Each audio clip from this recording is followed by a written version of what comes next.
아론의 쌍난 지팡이 하도록 하겠습니다. 기도합니다. 아멘. 지난주에 고라와 다단과 아비람이 모세에게 거역하죠. 이때 모세는 어떻게 하죠? 너희들 나한테 왜 이러는 거야? 이렇게 하지 않았죠.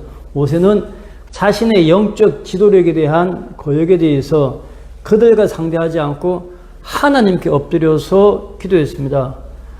이게 우리의 본받아야 할 자세죠.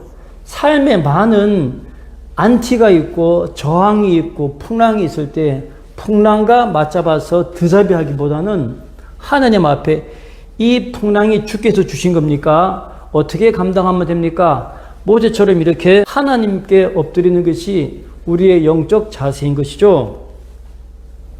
그렇게 하자 하나님께서는 내가 했다라는 걸 보여주셨죠. 하나님께서는 성막 위로 성령의 불로 임하셔가지고 고라와 다단과 아비람에게 제각각 그들의 향로를 가지고 나와라. 향로는 뭐죠? 신앙생활 예배죠. 너희들의 예배 모습을 들고 와라 나한테.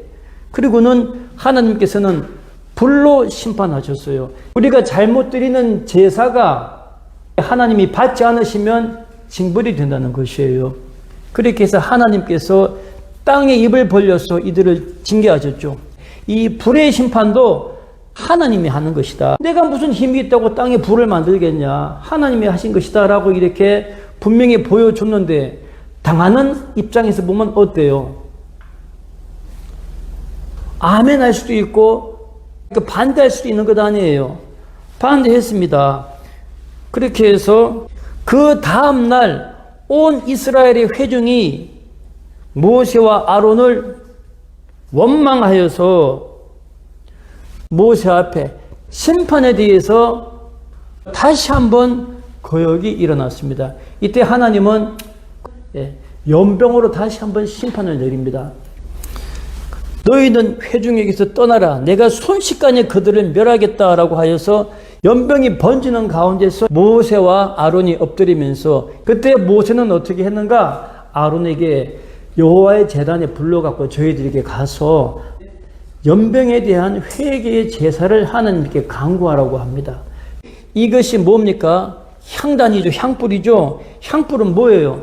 여호와 하나님 앞에 드리는 기도의 간구예요. 하나님 용서하여 주시옵소서 라고 할 때에 하나님께서 멈췄어요. 연병을. 이때 14,000 몇 명이 이렇게 이 불로 말미암아 징벌을 받았다고 합니다. 연병의 심판이죠. 이 다음에 하나님은 어떻게 하셨는가? 백성들에게 내가 세운 종이다라는 것을 보여주시고자 작정하신 것이에요. 그래서 하나님은 민수기 17장 4절 말씀에 지팡이를 회막 앞에다가 내놔라. 12지파죠. 그리고 특별히 이거는 뭐예요? 레위 족속 아론의 지팡이가 가운데 있죠. 하나님은 우리 이 땅에 말씀을 주셨죠. 예수님도 말씀으로 오셨잖아요.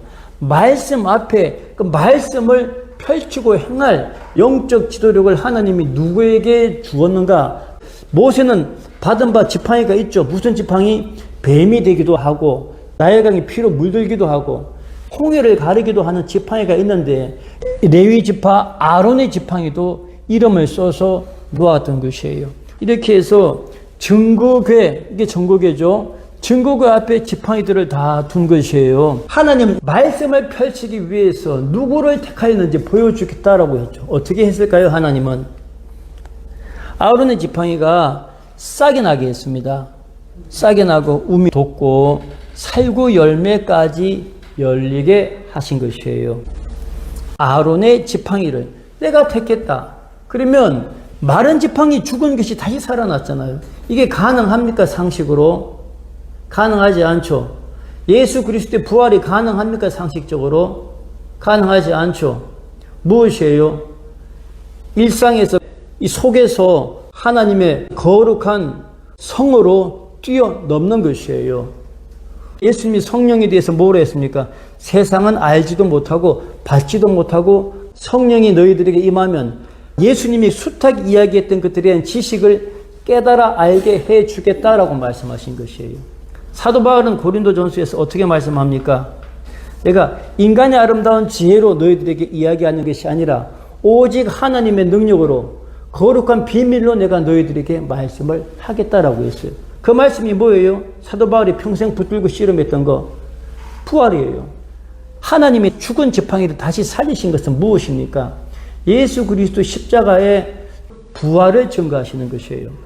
고린도후서 15장에서 사도 바울은 뭐라 합니까? 부활이 없다면 우리의 삶이 가장 불쌍하다. 부활이 없으면 어떤 믿음이에요? 종교적, 실존적 결단밖에 되지 않는 것이에요. 우리의 믿음은 종교적 결단을 뛰어넘고 하나님의 은총에 잡힌 바 된 신앙이 되어야 하는 것이에요.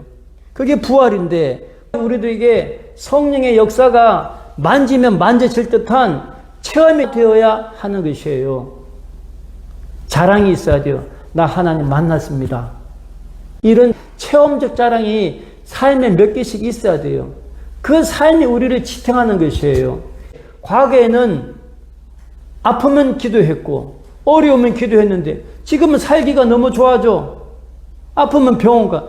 삶의 인프라가 너무 좋고 한국이 풍성해져 가지고 하나님을 만나야 할 이유가 있냔 말이에요. 지금 하나님 앞에 나가서 눈물로 하나님을 만나시기를 권면합니다. 하나님, 나 이렇게 이미 말라버렸거든요. 내 삶이 말랐습니다. 내 삶의 피와 살이 하나님의 은총이 돌지 않습니다. 메마른 바 되었습니다. 그때 예수 그리스도께서 살아있는 바 된 부활의 은총을 우리들에게 내려주셔야 되는 것이에요.